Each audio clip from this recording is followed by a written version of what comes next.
Non è fantascienza, è scienza. Il nuovo bunker di radioterapia dello IOV, inaugurato nell'ospedale di Schiavonia a Monselice, rappresenta un deciso passo in avanti nella lotta contro i tumori.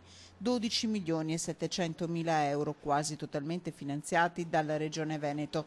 2 macchinari, la tomoterapia applicata a molti tumori pediatrici e questa Simultac, unici a livello nazionale.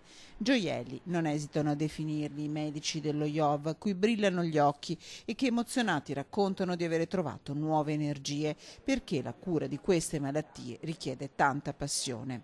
Tutti siamo orgogliosi di questo avuto traguardo e tutti dobbiamo esserlo, sia da amministratori pubblici che da utenti, direi.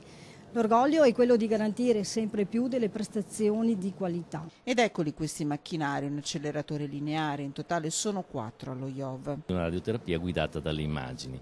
Tenete presente che noi praticamente eroghiamo un trattamento da 1 metro di distanza con la precisione di 1 millimetro. Una tomoterapia e una Simultac, strumentazioni uniche in Italia.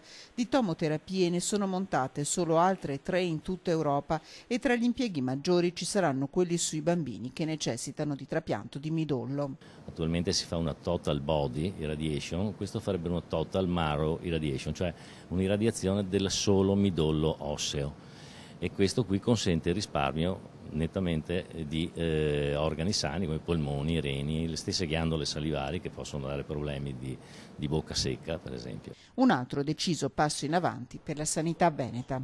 Abbiamo cure innovative, macchinari innovativi come questi di oggi. 2 di questi macchinari sono primi a livello nazionale, le prime macchine a livello nazionale, e siamo sempre più puntuali nella cura dei tumori.